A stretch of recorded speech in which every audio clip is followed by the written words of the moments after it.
What is going on, everyone? It's Justin here, and today I've got another episode of Setup Makeover, and I feel like we're on a roll this year because there's 2 in just a few months apart, and I have many more planned. And in the previous years, we seem to have like a huge gap between each one. But here we are with kind of like a video editor's minimalist modern setup makeover, once again with IKEA furniture, as well as a few pieces of tech that are curated and can benefit a video editor like myself. This one's from my friend Tyler, and his previous setup was one where the desk was relatively small, and with the number of hard drives that you need with 4K video, and also like the way the seat was set up, being a very tall person, this desk gives him much more space to work with, as well as great audio with the speakers on the side, and with a lot of space and a large blank wall, it gave me a lot of real estate to work with. As always, if you guys would like to win a product from this video, just make sure you subscribe to the channel, drop a like on this video, and also leave a comment down below as to what your favorite part of the setup is. I'll pick a winner when this video hits 4,000 likes. So Tyler's going to talk a bit about what he does as well as his old setup.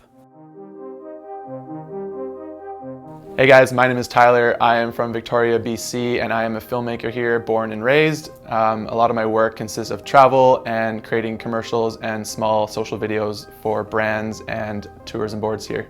So as you can see behind me, I have a small desk, and sometimes that is an issue because my knees actually hit the bottom of the desk. Also, with the amount of hard drives and clutter on my desk, I'm always knocking stuff over. So right now, my current setup is a 2016 MacBook Pro, and I have recently purchased a 2019 MacBook Pro off Justin, so thank you for that. And that is the current laptop I'm using right now. I would love to get an external monitor as well as maybe some speakers to go along with it. What I'm looking for in an ideal desk is just a desk that has more room, but as well as very simple and basic, just to have a comfortable working environment. So the first step, as always, is just to organize and clean up as much as you can. And personally, I'm not the best in terms of organizing stuff. My desk gets very messy, and I feel like when you're redoing something for the first time, it is a perfect opportunity to take a look at what you need and may not need and simplify your setup. Because as content creators, you always add new stuff, and it just feels like it comes in faster than it leaves. So in this case, we cleaned it up quite a bit and just kept it down to the hard drives and the computer. After that, it's time to paint the wall, and I feel like whenever you're doing like a room redesign, the easiest way to kind of give it a new look is to give it a brand new color, so going from brown to gray was what we did in this case.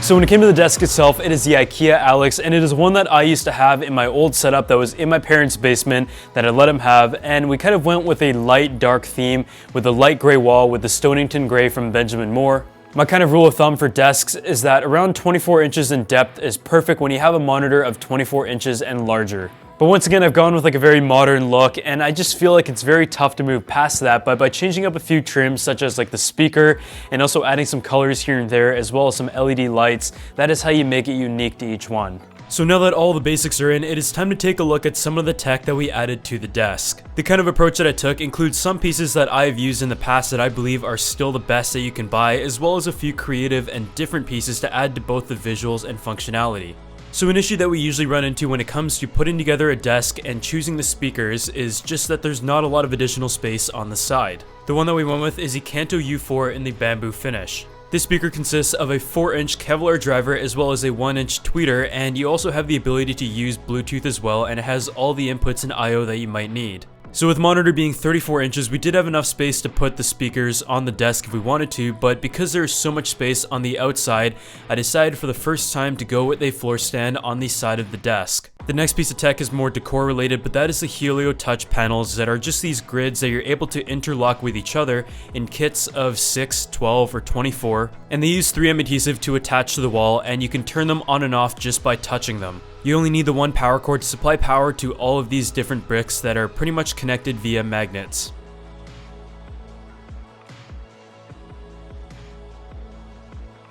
Because Tyler has a 2019 MacBook Pro that is pretty much the top spec, it is going to be able to power this monitor just fine, and having like Premiere Pro in a timeline format across the entire ultra-wide is going to be very productive. Personally, I've been an ultra-wide monitor loyal user for many years now, and I just can't recommend them enough. The one I use at home myself is the 38-inch variant of this one, but you can usually find a 34-inch model for a pretty good price used. As for the keyboard and mouse, we went with a very popular choice that I've gone with many times and I still believe is my favorite and will be for a long time, and that is a Logitech MX Master 3 mouse, and it has the horizontal scrolling that is great for video editors, as well as the MX keys, which is an illuminated keyboard. This overall theme goes very well with the overall look with the black hardware, and it's also very functional, which is the main priority of any workspace. The MX Master line has always been very ergonomic, but the newest generation Model 3 is the one that has the metal horizontal scrolling and a great battery life. In terms of holding up the MacBook, we use a 12 style stand in space gray, and that is able to hold the computer up stable, have your plugs and access to everything, as well as allowing for ventilation. The last step was to go ahead and cable manage everything and just make sure everything is tucked in, and with the IKEA Alex desk you do have a compartment just for cables. One personal modification that I did make though was a hole in the back of the desk to allow for the cables to run in more areas. Another accessory that we also added that is great for video editors is the brand new Loupedeck CT. This is like their newest model. They did also have the original Loupedeck line, but what is very cool about this is that it has an LED display as well as all these touch intuitive panels that allow you to fully customize and use for video editing and other software. You can go ahead and set custom profiles in Final Cut Pro 10, Premiere Pro, Lightroom, Photoshop, and also Ableton. And although it does take some time to get used to, being able to add like your mouse axis controls to the touchscreen and also the wheel and being able to switch between different modes and profiles is very handy once you get the hang of it. I think in this setup we've really tried to focus on productivity, and even though working on a laptop is perfectly normal and something that Tyler is very used to, adding a monitor as well as something like a Loupedeck CT was able to kind of elevate that. The trigger that we picked up was one that is under $100, and I found it over on StrucTube, and it has the black hardware as well as a gray fabric that once again goes with everything. Last but not least though, we also added a wireless charging pad which is from Belkin on the left side. With kind of like a minimalistic approach to the basis of the setup, which seems to be like the theme with a lot of the ones that I've done, I've always tried to use wood to integrate some color. The Kanto U4 speakers are available in a ton of different colors, both in terms of vibrant ones, minimalist ones, but also the natural one that we have here in the bamboo finish. And they also come in different model sizes, including the U2, the U4, and the U6. And in this case, I also really like that you have the remote control option and also the manual dial on the front as well. Before I show you the final montage though, I want to give a huge thanks to a sponsor of the channel and a huge thanks to Motion VFX for making this video possible. They make hundreds of different plugins for Final Cut Pro 10 that are all very easy to use and we've shown on the channel over the past, but some of the plugins that we've used just in this video include M-Title Retro, M-Callouts, as well as M-Transition Simple. One of my favorite ones is M-Callouts because it lets you do motion track text within Final Cut Pro 10 with just a few clicks. Just go ahead and drag and drop it over the clip and set the tracker over an area that has a lot of contrast and hit track, and it will go ahead and track frame by frame. From there you can customize the text, the color, the size, and the line, and it just gives you this very professional looking motion track text effect that usually takes a lot of time to do, but with M-Callouts it takes just a couple minutes or less. If you guys want to check it out, I'm going to drop a link down below.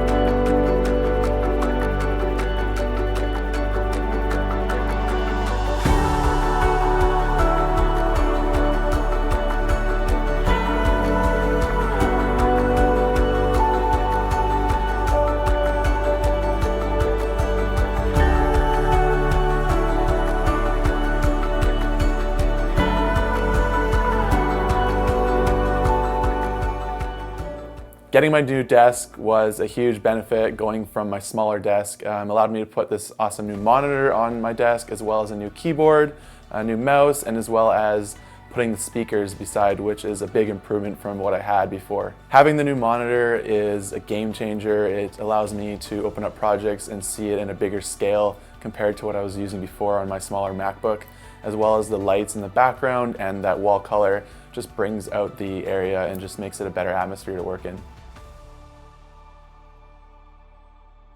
So otherwise, I gotta say, I'm pretty happy with the way that this one turned out. It is very minimal and clean and brings back a lot of memories back when I had this desk. And I also really like the idea of having the speakers outside of the desk to give you just more space to put a ton of hard drives. The monitor itself also gives you plenty of real estate when using like timeline-based editing platforms such as Premiere and Final Cut Pro 10. And the drawers also allow Tyler to put his hard drives as well as accessories and stuff he might need when going on a shoot. The keyboard and mouse is also a big improvement, and kind of moving from using a laptop itself and the display that is built in over to a monitor and desktop setup gives you a nice place to work from home and also increase productivity. As always, if you guys enjoy the series, make sure you drop a like, and I'll see you all in the next video.